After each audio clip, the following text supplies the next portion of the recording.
Oui, je suis en histoire, mais j'ai un parcours particulier. En fait, je suis passée de la science politique à l'histoire, ce qui fait que mon sujet est assez d'actualité et puis très politique. Et je suis dirigée par le professeur Tristan Landry du département d'histoire. Nous sommes présentement au colloque interfacultaire des cycles supérieurs organisé par le REMDUS. Je suis en compagnie de Mélisande Bélanger, qui est doctorante en histoire.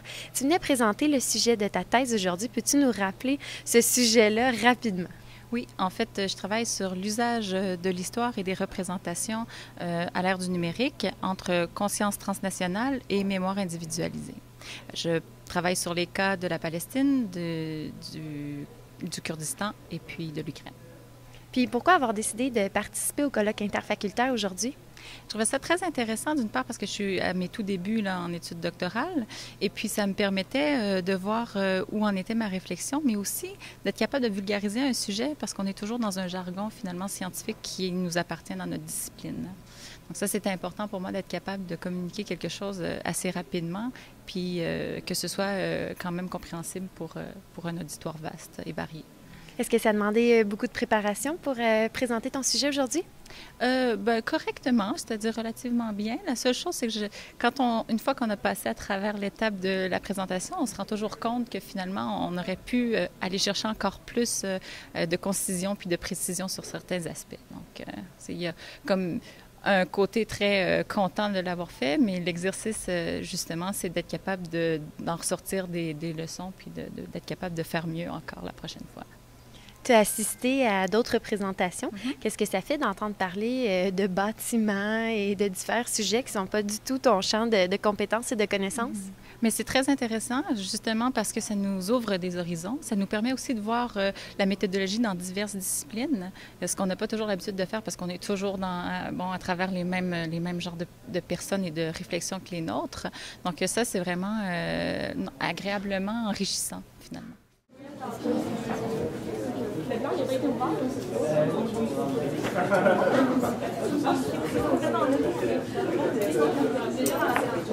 Je suis étudiant à la maîtrise à l'Université de Sherbrooke en génie civil. Durant mon bac, j'ai terminé mon bac en génie civil en décembre 2013. J'ai toujours été intéressé par le développement durable, les bâtiments en structure, les formations en structure.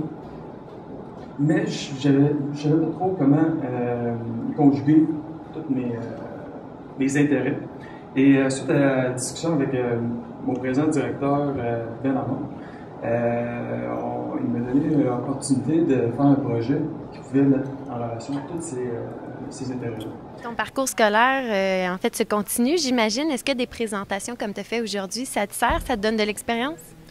Oui, dans mon cas, ça a été une première pour mon projet de recherche. Puis éventuellement, je risque d'en faire beaucoup plus parce que dans le cadre de mon projet, ben ça va arriver plusieurs fois. Là, mon directeur veut me pousser à participer à plusieurs colloques.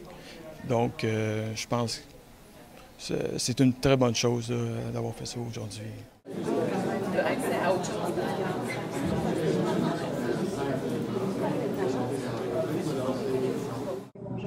Mon nom c'est Samuel Rémy-Aurora. Je suis étudiante à la maîtrise en service social.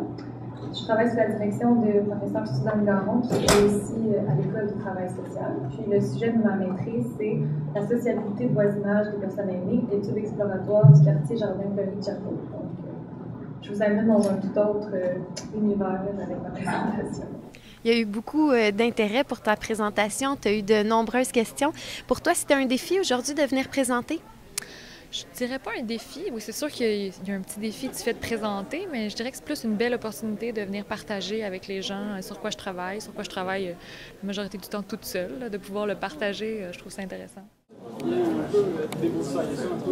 La conclusion, je vous rassure, c'est les trois.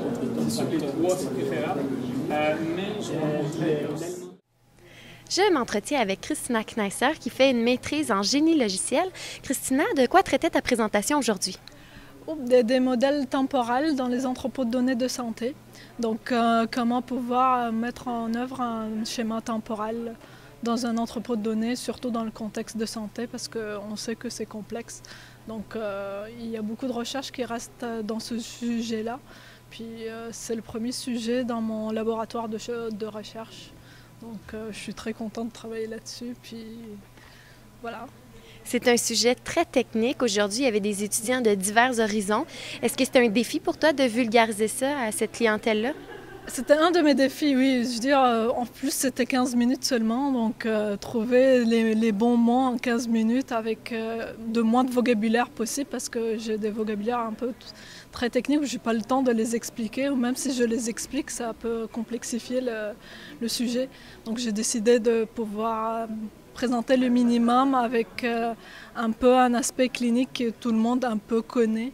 Donc dans ce point-ci, ça m'a pris pas mal de travail en passant d'essayer de rendre ma présentation moins technique pour les gens qui connaissent vraiment pas le domaine. Diagnostiqué. Nous, on est dans la tranche 2029. Il y a... Je suis en compagnie de Sarah Lamarche, qui est vice-présidente à l'information du REMDUS, et de Steve Saint-Pierre, qui est président du REMDUS. Alors, en quoi ça sert la mission du REMDUS d'organiser un colloque interfacultaire des cycles supérieurs comme celui d'aujourd'hui?